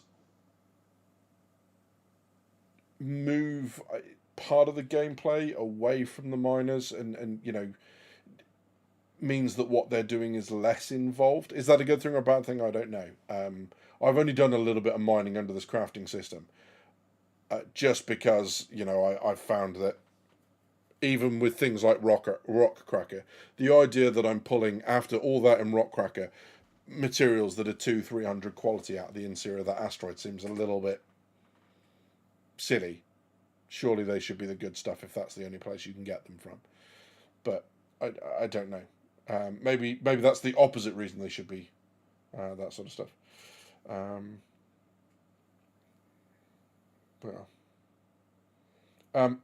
CIG wants to sell UEC chits. They need to keep certain stuff rare.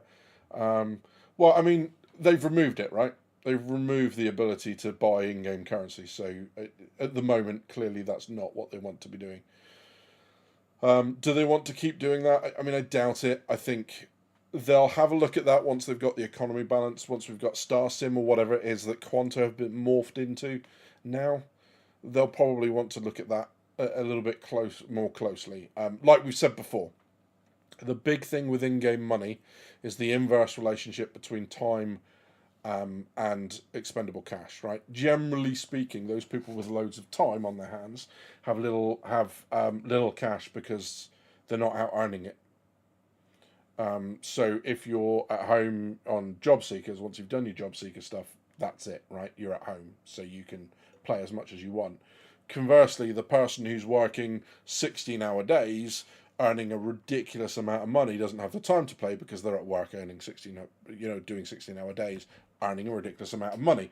And that's where part of the challenge comes from. And games like WoW and everything else, Eve, all that sort of stuff, have tried to monetize that with things like Plex and game tokens. And say, hey, if you don't have the time, you can put money into the game that people can buy with real gold or in-game gold off of you or in-game ISK.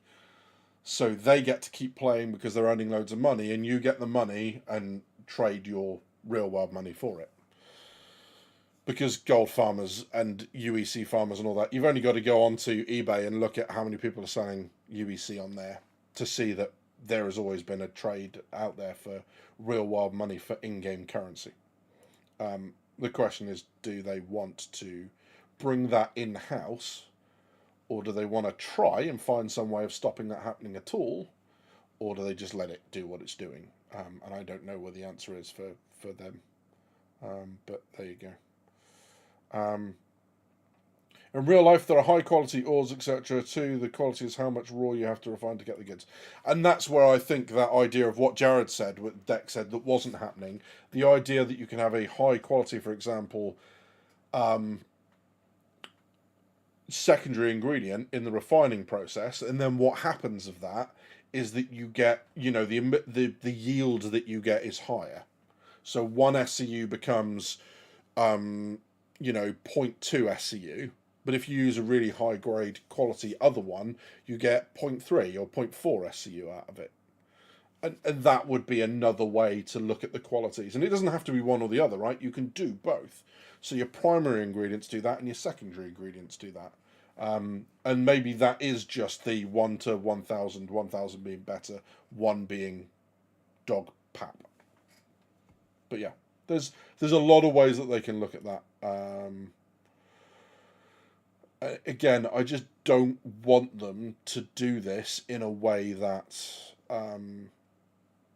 just mirrors and recreates all the problems that we have from every other MMO out there, because that's what they seem to be doing. And I'm not sure that that's the way that they go, or they should go. Sorry, I'm having a read down this because there's one other bit that I'm trying to find, but I can't see where it is.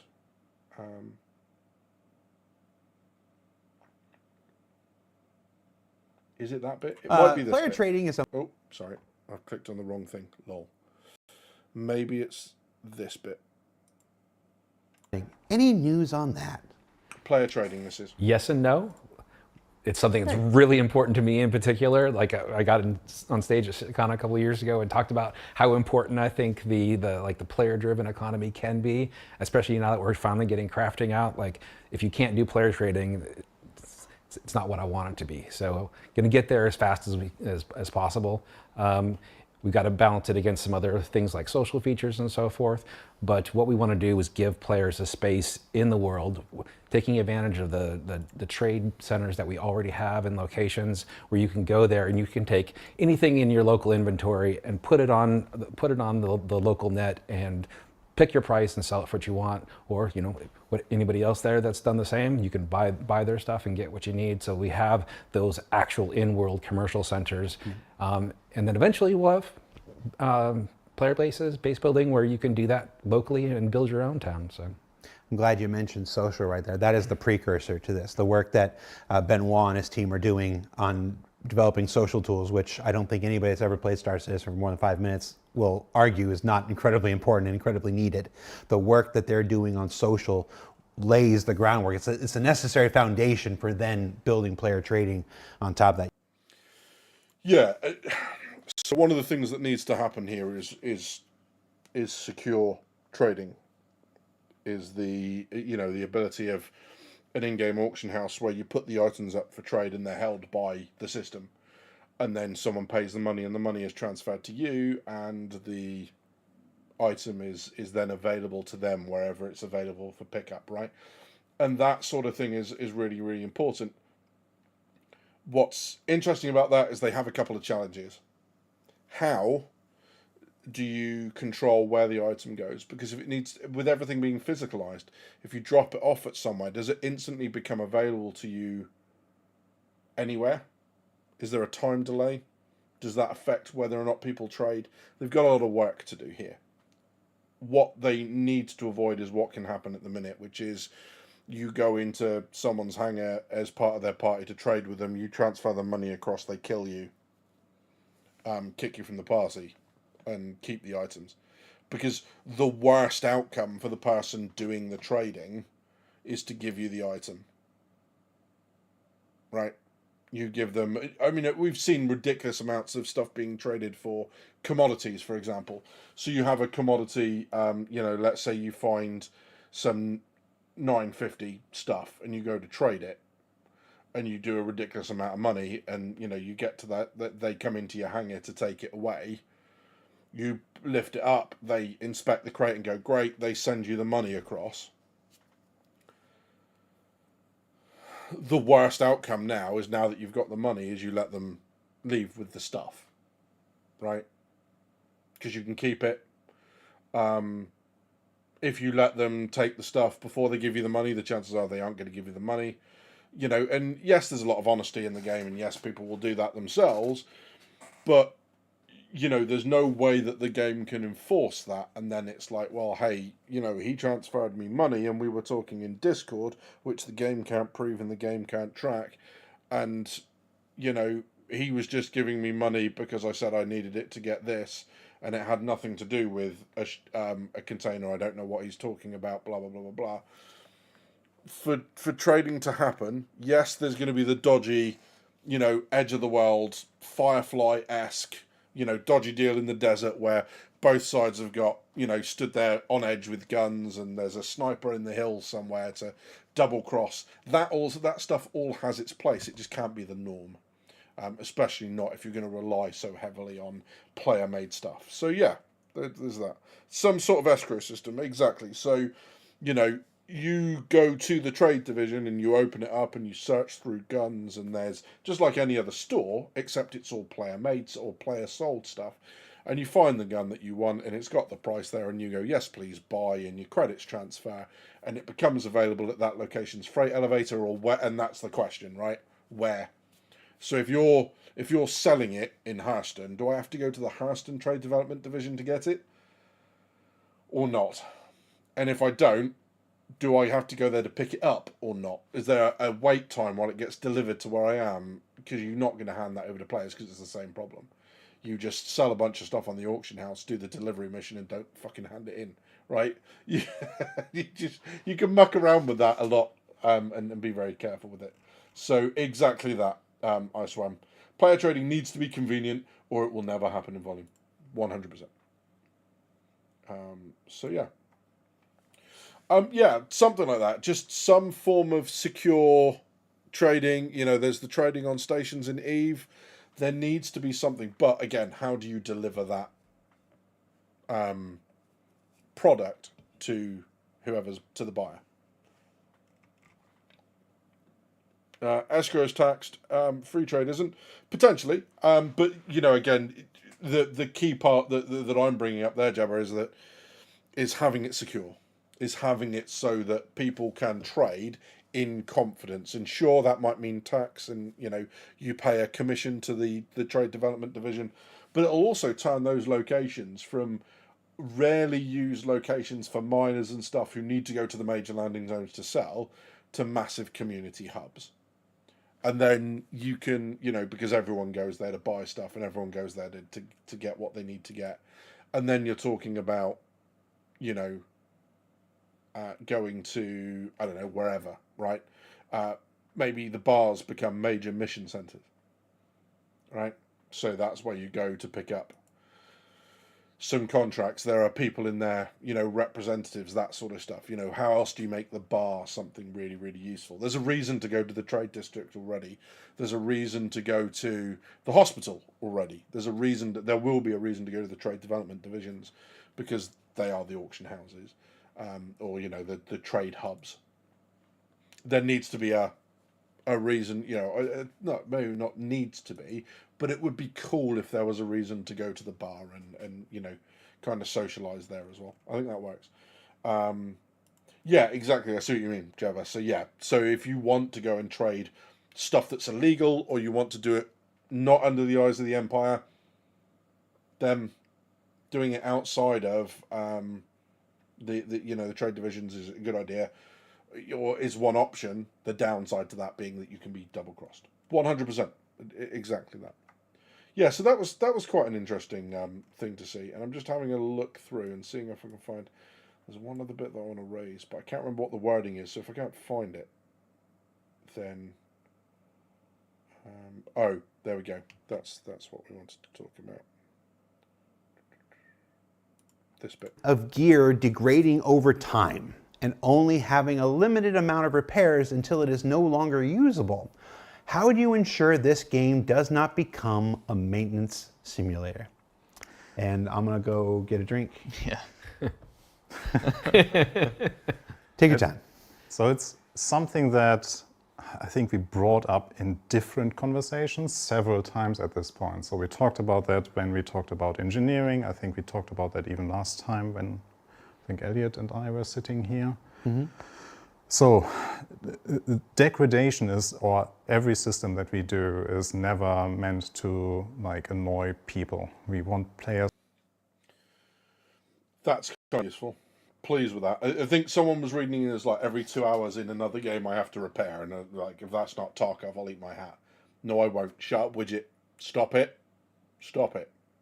To enjoy playing our game, But and that's that where this also came from. means that we have to be very like conscious about some decisions that we take. Degradation is one of those decisions where we are very conscious about that. If we do it wrong, we can be very impactful in your everyday gaming life. So what There are some smiles amongst the crew there while they're answering these questions that tells me this has been talked about to death. Literal death.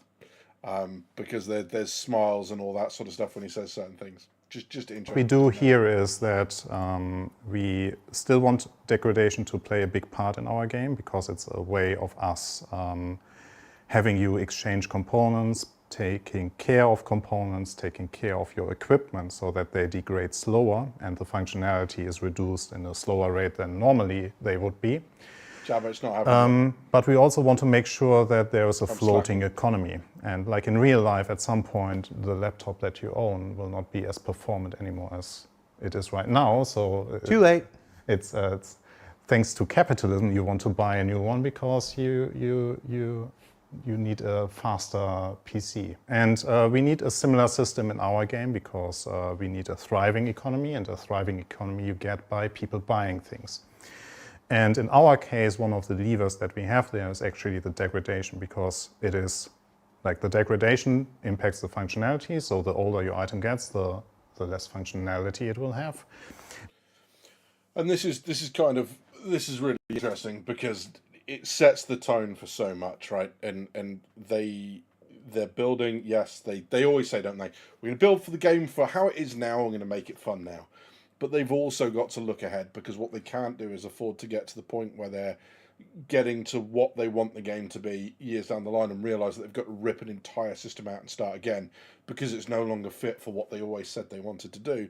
And one of the things for me is this idea of space travel being, you know, if you're out on the edge for a while, it starts to become a little bit of duct taped and just spit on it, you know, to keep it running, that sort of stuff. All those sorts of, you know, elements of Firefly, when it's, you know, the compression coil, they need to buy a new one and they don't have the cash for it, so they keep patching it up, and then it blows, it creates that entire episode that they did. Those sorts of things later on down the line, when we're in systems where there are no stations and that sort of stuff, and, you know, or very few limited options for to go and get repairs and all that sort of stuff. I think any space game that tries to have this idea of not being out on the frontier and being stuck out there in the long-range exploration ships that finally will have a reason to be long-range exploration ships, where you're out where other ships maybe can't reach you, there's absolutely a reason for that. And, you know, then all of a sudden the Carrack repair bay up top makes sense. All of a sudden there's a reason for that to exist, because it's a long-range exploration ship. Same Odyssey and everything else, right? You know, the redundancy that should have been on the 400i that they unfortunately took away from it. All that sort of stuff is really, really important. So yeah, the best episode, says Blamsmith. Eve Inspiration says, about the refining to better quality, they did not really answer the actual question because they talked about conversion of qualities instead. Yeah, I mean, they basically said that we're not going to go up to... Not everyone is going to be able to make everything into better quality, because all it does is saturate the high quality stuff and then it's meaningless. So they did say, they made that statement, which is pretty categorical. everything else, I think, is still up in the air, and it lacked the kind of specificity that maybe we would have liked. I think, again, as with so much stuff with Star Citizen, it's because they don't have the answers yet, because they're building this as they play it, as we play it. And what they might think right now might not be how it works, and I think that's very, very likely to be, born out of long and bitter experience. Is that there are lots of periods where they've thought, oh, it's going to be this, and then it's not been that, and I think that's kind of, that's just born out a lot long and bitter experience for them. I don't think that's unusual. I see quality as purity. Atoms are atoms after all. So after refining, you can put more effort, skill into it to end up with better purity. I mean, again, I think what I took from this was there was absolutely a statement that said they don't want to flood the market with high quality because it defeats the purpose. So the idea that everything can be refined into higher quality is something they're going to avoid as much as they can, and I think that makes sense. I think there are other things that refining can do that doesn't necessarily directly affect quality that can still make it a really useful gameplay loop. As to what those are, I mean, we're kind of out of time at the minute, but just very briefly, reduce the amount of materials required, increase the yield that you get out of it, temporarily increase for a small period of time the quality of the materials that you're using. In other words, especially with things like research and science, being able to put something in that says, hey, treat this as a couple of quality levels higher than it is temporarily, for the period of a refining process or two. That makes sense too. There's all sorts of stuff that they can do that doesn't mean that we just end up with flooding the market with high quality ores. So yeah, Jabba, thanks mate, take it easy. I'll be calling it very shortly as well. So yeah, that's where we are with that. Bottom line, crafting, they've got options to go. I really hope that they take the time, like they've been doing with everything else in Star Citizen. We're looking at how we build the universe. We're looking at how we run servers. All these sorts of things where they've decided not to be hidebound to the way games are made already. It's a little bit disappointing to see them going that way with gameplay loops like crafting. They have so many options there to go and do, to reinvent the wheel with crafting and make it so that everyone gets something out of it. There's definitely rewards for people who want to specialize in it and for people for whom that's all they want to do without muscling out everything else. You could still be able to find items that are incredibly rare, that are really effective. There are lots of things that they can do. Crafting, I think, really helps an in-game economy in a game like Star Citizen. I think it definitely has a place in the game. I think they seem to be going too far into it. Crafting seems to have become the focus for a lot of stuff, and I'm not entirely sure that I'm on board with that at this stage. They certainly have a lot more to prove before I feel comfortable with the idea, and I'm sure that's the same for some of you guys as well. And I think, given the fact that we're now 10 minutes over time, that's where we're gonna leave it for this evening. You've been watching Drinkers with Game Problems. Thank you very much for stopping by. I'll see you soon.